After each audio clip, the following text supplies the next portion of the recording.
আমার নাম অভিজিৎ মুখার্জি। আমি সল্টলেকে একটা কল সেন্টারে নাইট শিফটে কাজ করি। আমার শিফট শেষ হয় রাত ২টোয়। প্রতিদিন রাত ২:১৫ মেট্রো ধরে বাড়ি ফিরি। এই গল্পটা ২০২৪ সালের মার্চ মাসে। যে রাতটা আমার জীবন পাল্টে দিয়েছিল।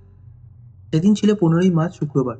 অফিস থেকে বেরিয়ে আমি সল্টলেকের স্টেডিয়ামে মেট্রো স্টেশনে পৌঁছাই রাত ২:১০। স্টেশনটা প্রায় ফাঁকা, শুধু ২-৩ জন যাত্রী। আমি টোকেন কেটে প্ল্যাটফর্ম নামলাম। ঠান্ডা হাওয়া বইছিল। প্ল্যাটফর্মে শুধু একজন বৃদ্ধ, একটি সিকিউরিটি গার্ড এবং একজন পরিচ্ছন্নতা কর্মী ছিল। ডিসপ্লে স্ক্রিনে দেখাচ্ছিল নেক্সট ট্রেন ২:১৫ কবি সুভাষ। আমি বেঞ্চে বসে ফোনে গেম খেলতে লাগলাম। হঠাৎ একটা অদ্ভুত ব্যাপার খেয়াল করলাম। প্ল্যাটফর্মে একদম শেষে অন্ধকার কোণে কেউ একজন দাঁড়িয়ে আছে। একটা মেয়ে, লম্বা চুল, সাদা শাড়ি পরা। সে একদম স্থির দাঁড়িয়ে ট্র্যাকের দিকে তাকিয়ে আছে। আমি কেন জানি না মেয়েটাকে দেখে একটু অস্বস্তি বোধ করলাম। হয়তো এত রাতে এত নিঃশব্দ প্ল্যাটফর্মে একা মেয়ে দেখে। ঠিক ২:১৫ ঘোষণা হলো, দয়া করে সাবধান, ট্রেন আসছে। মেট্রো হেডলাইট দেখা গেল টানেলে। ট্রেনটা প্ল্যাটফর্মে ঢুকলো। আমি উঠে দাঁড়ালাম। দরজা খুললো। আমি উঠলাম শেষ কামরায়। কামরাটা একদম খালি। শুধু একটা আসনে একজন বৃদ্ধ মানুষ ঘুমাচ্ছে। আমি একটা সিটে বসলাম। দরজা বন্ধ হয়ে গেল, ট্রেন ছাড়লো। কিন্তু হঠাৎ আমি দেখলাম সেই সাদা শাড়ি পরা মেয়েটা আমার কামরায় উঠেছে। সে কামরার একদম শেষে অন্ধকার কোণে দাঁড়িয়ে আছে, মুখ নিচু করে। আমি আবার ফোনে মনোযোগ দিলাম, কিন্তু একটা অদ্ভুত ঠান্ডা অনুভূতি হচ্ছে। পরবর্তী স্টেশন সিটি সেন্টার। ট্রেন থামলো। দরজা খুললো। কেউ উঠলো না, নামলো না। ট্রেন আবার ছাড়লো। আমি চোখের কোণে দেখলাম সেই মেয়েটা আমার দিকে তাকিয়ে আসছে। ধীরে ধীরে। তার পায়ের শব্দ নেই, যেন ভাসছে। আমার হার্টবিট বেড়ে গেল। আমি সামনে তাকিয়ে রইলাম, কিন্তু কানের কোণে শুনতে পাচ্ছিলাম সে কাছে আসছে। তারপর সে আমার ঠিক পিছনের সিটে বসলো। আমি নড়লাম না, শ্বাস বন্ধ করে রইলাম। তারপর সে কথা বলল, খুব মৃদু স্বরে। আপনি কি বিশ্বাস করেন ভূতে? আমার পুরো শরীর শক্ত হয়ে গেল। আমি উত্তর দিলাম, আমি বিশ্বাস করি। সে বলল, আমি নিজেই এক। আমি ঘুরে তাকাই। সেই মেয়েটা আমার দিকে তাকিয়ে হাসছে, কিন্তু সেই হাসি স্বাভাবিক না। তার মুখ ফ্যাকাশে, ঠোঁট নীল, চোখ চোখ দুটো কালো, পুরোপুরি কালো। আমি চিৎকার করে উঠে দাঁড়ালাম। দৌড়ে কামরার জন্য অন্য প্রান্তে চলে গেলাম। কিন্তু সেই মেয়েটা হাসতে হাসতে বলল, চালাতে পারবে? এটা শেষ মেট্রো। শেষ মেট্রোতে শুধু আমরাই যাই। আমরা মানে কারা? আমি চিৎকার করে বললাম, যারা মারা গেছে এই লাইন। ঠিক তখনই ট্রেনটা ঝাঁকুনি দিয়ে থামলো। লাইট নিভে গেল। সম্পূর্ণ অন্ধকার। আমি আমার ফোনে টর্চ জ্বালালাম। চারিদিকে আলো ফেললাম। সেই মেয়েটা নেই, কিন্তু কামরায় আরো অনেকে আছে। প্রতিটা সিটে কেউ না কেউ বসে আছে, সবার মাথা নিচু, সাদা কাপড় পরা, কেউ নড়ছে না। আমি দরজার দিকে দৌড়ালাম। দরজা ঠেলে খুলতে চেষ্টা করলাম। লক। কেউ আছো? হেল্প! আমি চিৎকার করে করতে লাগলাম। তারপর লাইট আবার জ্বলল এবং সব সিট খালি। কেউ নেই। শুধু সেই বৃদ্ধ মানুষটা এখনো ঘুমাচ্ছে। আমি তার কাছে গেলাম। ঝাঁকানোর চেষ্টা করলাম। আঙ্কেল উঠুন, কিছু একটা। আমি তার কাঁধে হাত রাখলাম। তার মাথা পেছনে হেলে পড়ল। চোখ খোলা, মৃত চোখ। আমি চিৎকার করে পেছনে সরে গেলাম। ট্রেন আবার চলতে শুরু করলো। পরবর্তী স্টেশন কবি সুভাষ। আমি জানলার বাইরের দিকে তাকালাম। টানেল দিয়ে যাচ্ছে, কিন্তু কিছু একটা অদ্ভুত। টানেলের দেয়ালে মানুষের হাতের ছাপ, রক্তের ছাপ। এবং টানেলের মধ্যে মানুষ দাঁড়িয়ে আছে ট্র্যাকের পাশে। সবাই ট্রেনের দিকে তাকিয়ে আছে। সবার মুখ বিকৃত, যেন চিৎকার করছে।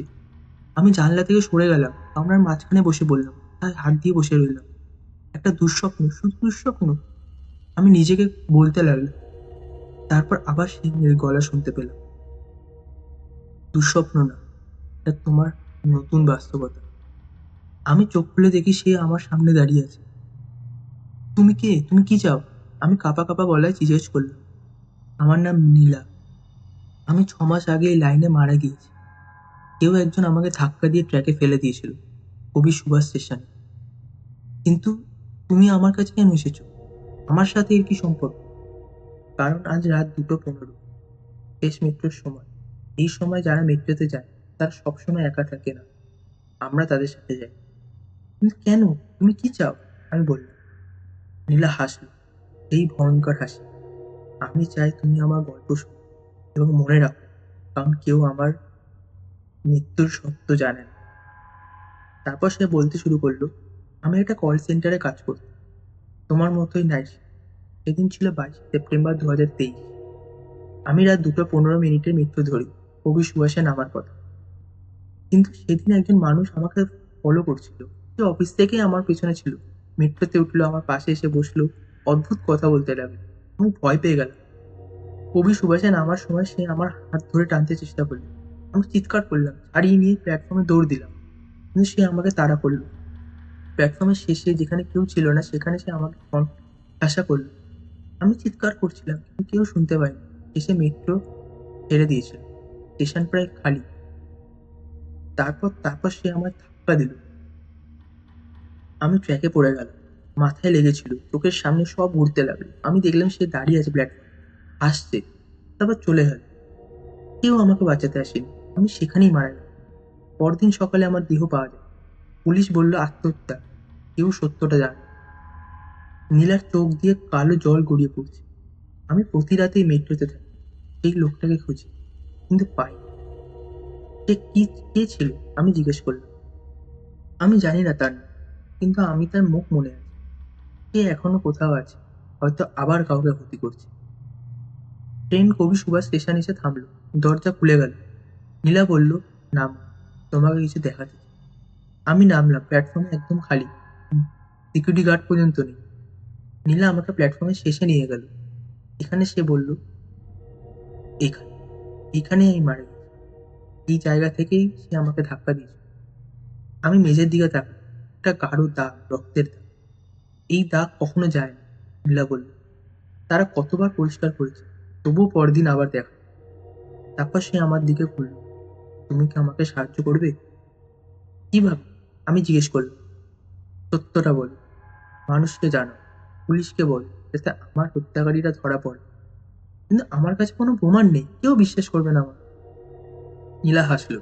প্রমাণ আছে। সেদিনের সিসিটিভি ফুটেজ এখনো স্টেশনের সার্ভারে আছে। শুধু কেউ খুঁজে দেখে, কারণ সবাই ভাবলো আত্মহত্যা। আমি চেষ্টা করি। আমি বললাম। নীলা আমার হাত ধরল। তার হাত বরফের মতন ঠান্ডা। ধন্যবাদ। তুমি প্রথম মানুষ যে আমার গল্প শুনলে। তারপর সে হঠাৎ অদৃশ্য হয়ে গেল। আমি একা দাঁড়িয়ে রইলাম প্ল্যাটফর্মে। চারিদিক নিস্তবতা। হঠাৎ একটা ঘোষণা হলো, শেষ ট্রেন ছেড়ে গেছে, দয়া করে স্টেশন ত্যাগ করুন। আমি দ্রুত সিঁড়ি দিয়ে উপরে উঠলাম। স্টেশন থেকে বেরিয়ে এলাম। ঘড়িতে দেখলাম রাত 3:30। আমি অটো ধরে বাড়ি ফিরলাম। সারা রাত ঘুমাতে পারি। পরদিন আমি কবি সুভাষ স্টেশনে গেলাম। স্টেশনের মাস্টারকে কথাগুলো বললাম। স্যার, গত বছরের সেপ্টেম্বরে এখানে একটা মৃত্যু হয়েছিল। স্টেশন মাস্টার মাথা নাড়ল। হ্যাঁ, মনে আছে, মেয়েটা ট্র্যাকে পড়ে গিয়েছিল, আত্মহত্যা বলে রিপোর্ট হয়েছিল। সেদিনের সিসিটিভি ফুটেজ কি এখনো আছে? থাকার কথা, কিন্তু কেন? আমি মনে করি সেটা আত্মহত্যা ছিল না।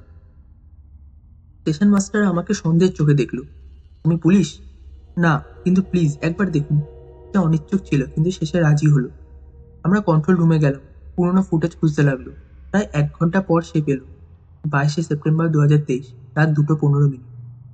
আমরা দেখলাম নীলা মেট্রো থেকে নামছে। একজন মানুষ তার পিছনে, ক্যাপ পরা, মুখ নিচু। ফুটেজ দেখা গেল সে নীলাকে ফলো করছে। নীলা দ্রুত হাঁটছে, মানুষটা তার পিছনে। তারপর প্ল্যাটফর্মের শেষে যখন ক্যামেরার অ্যাঙ্গেল পৌঁছায় না, সেখানে তারা গেল। কিছুক্ষণ পর শুধু সেই মানুষটা ফিরে আসতে দেখা গেল। দ্রুত হেঁটে স্টেশন ছেড়ে গেল। এটা তো মার্ডার হয়েছে, স্টেশন মাস্টার চিৎকার করে উঠল। আমরা সাথে সাথে পুলিশে খবর দিলাম। পুলিশ এসে ফুটেজ দেখলো, কেস রিওপেন করলো। সেই মানুষটা খুঁজতে শুরু করলো। 2 সপ্তাহ পর তাকে ধরতে পারলাম। সে ছিল একজন সিরিয়াল স্টকার। আরও 3জন মহিলাকে হয়রানি করার কেস তার বিরুদ্ধে ছিল। সে সব স্বীকার করলো, নীলাকে হত্যা করার কথা। বিচার হলো। সে যাবজ্জীবন কারাদণ্ড পেল। সেদিন রাতে খবরে যখন এই খবর এলো, আমি আমার ঘরে বসেছিলাম। হঠাৎ জানলার কাছে একটা প্রতিবিম্ব দেখলাম। নীলা। কিন্তু এবার সে ভিন্ন দেখাচ্ছে। তার মুখে একটা শান্ত হাসি, চোখ স্বাভাবিক। ধন্যবাদ, সে ফিসফিস করলো। তারপর অদৃশ্য হয়ে গেল। সেই রাতের পর আমি আর কখনো শেষ মৃত্যু ধরিনি। এখনো আমি ডে শিফটে কাজ করি, কিন্তু মাঝে মাঝে যখন কবি সুভাষ স্টেশনের দিকে যাই, আমি সেই জায়গাটার দিকে তাকাই। সেই রক্তের দাগ এখন আর নেই।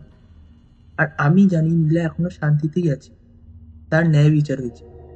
কিন্তু মেট্রোতে এখনো অনেক আত্মা আছে যারা ন্যায় বিচার পায় না, যারা প্রতি রাতে শেষ মেট্রোতে চলে, তাদের গল্প বলার জন্য অপেক্ষা করে। তুমি যদি কখনো শেষ মেট্রোতে একা থাকো আর কেউ তোমার পাশে এসে বসে, ভয় পেও না। হয়তো তারা শুধু তাদের গল্প বলতে চায়। শোনো তাদের গল্প, হয়তো তুমিই পারবে তাদের শান্তি দিতে।